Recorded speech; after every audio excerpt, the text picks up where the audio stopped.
ವೀಕ್ಷಕರೇ, ಈ ವಿಡಿಯೋ ನಿಮಗೇನಾದರೂ ಮೇ 16ನೇ ತಾರೀಕಿನ ಒಳಭಾಗದಲ್ಲಿ ಬಂದಿದೆ ಅಂತಂದ್ರೆ ನೀವು ತುಂಬಾನೇ ಒಂದು ಲಕ್ಕಿಯಸ್ಟ್ ಪರ್ಸನ್ ಅಂತಾನೆ ಹೇಳ್ಬೋದು.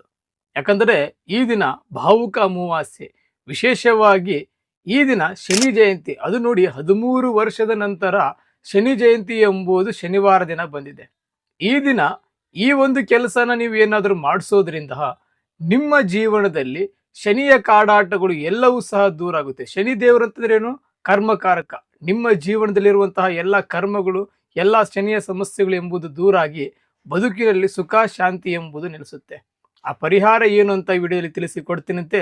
ಈ ವಿಡಿಯೋಗೆ ಒಂದು ಲೈಕ್ ಅನ್ನ ಮಾಡಿ ಮತ್ತು ಜೈ ಶನಿದೇವ್ ಅಂತ ಕಮೆಂಟ್ ಅನ್ನ ಮಾಡಿ.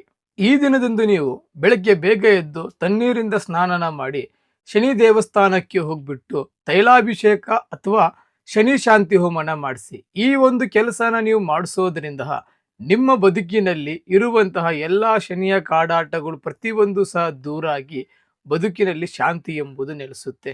ಇನ್ನು ನಿಮ್ಮ ಜೀವನದಲ್ಲಿ ಏನಾದರೂ ಸಮಸ್ಯೆಗಳು ಇತ್ತಂದ್ರೆ ಈ ಕೆಳಕಂಡ ನಂಬರ್ಗೆ ಕರೆ ಮಾಡಿ.